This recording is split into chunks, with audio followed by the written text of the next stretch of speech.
ਐ ਨਾ ਮੈਂ ਇੱਕ ਘਰ ਦੀ ਤਸਵੀਰ ਲਾਈ ਏ। ਕਿਸੇ ਜ਼ਮਾਨੇ 'ਚ ਬੜਾ ਸ਼ਾਹਕਾਰ ਹੁੰਦਾ ਸੀ, ਲੇਕਿਨ ਜਿਸ ਵੇ ਮਾਲਿਕ ਮਕਾਨ ਦੁਨੀਆ ਤੋਂ ਚਲੇ ਜਾਣ, ਔਲਾਦ ਸ਼ਹਿਰਾਂ 'ਚ ਜਾਂ ਯੂਰਪਾਂ 'ਚ ਸੈਟਲ ਹੋ ਜੇ, ਉਹ ਫਿਰ ਕਿੱਥੇ ਮੁੜ ਕੇ ਆਉਂਦੀ। ਇਹ ਉਹ ਮਕਾਨ ਨੇ ਜਿਨ੍ਹਾਂ ਵਾਸਤੇ ਅਸੀਂ ਆਪਣੇ ਖੂਨੀ ਰਿਸ਼ਤਿਆਂ ਨਾਲ, ਭੈਣਾਂ ਭਰਾਵਾਂ ਨਾਲ ਲੜਦੇ ਹਾਂ, ਰਿੰਝ ਹੋ ਜਾਂਦੇ ਹਾਂ, ਸਾਰੀ ਸਾਰੀ ਜ਼ਿੰਦਗੀ ਨਹੀਂ ਬੋਲਦੇ, ਇੱਕ ਦੂਜੀ ਦੀਆਂ ਜਨਾਜ਼ਿਆਂ ਤੇ ਨਹੀਂ ਜਾਂਦੇ।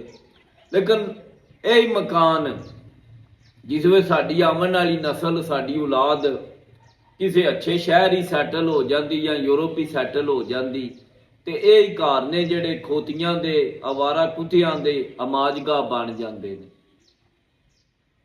ਜ਼ਰਾ ਨਹੀਂ ਪੂਰਾ ਸੋਚੀਓ,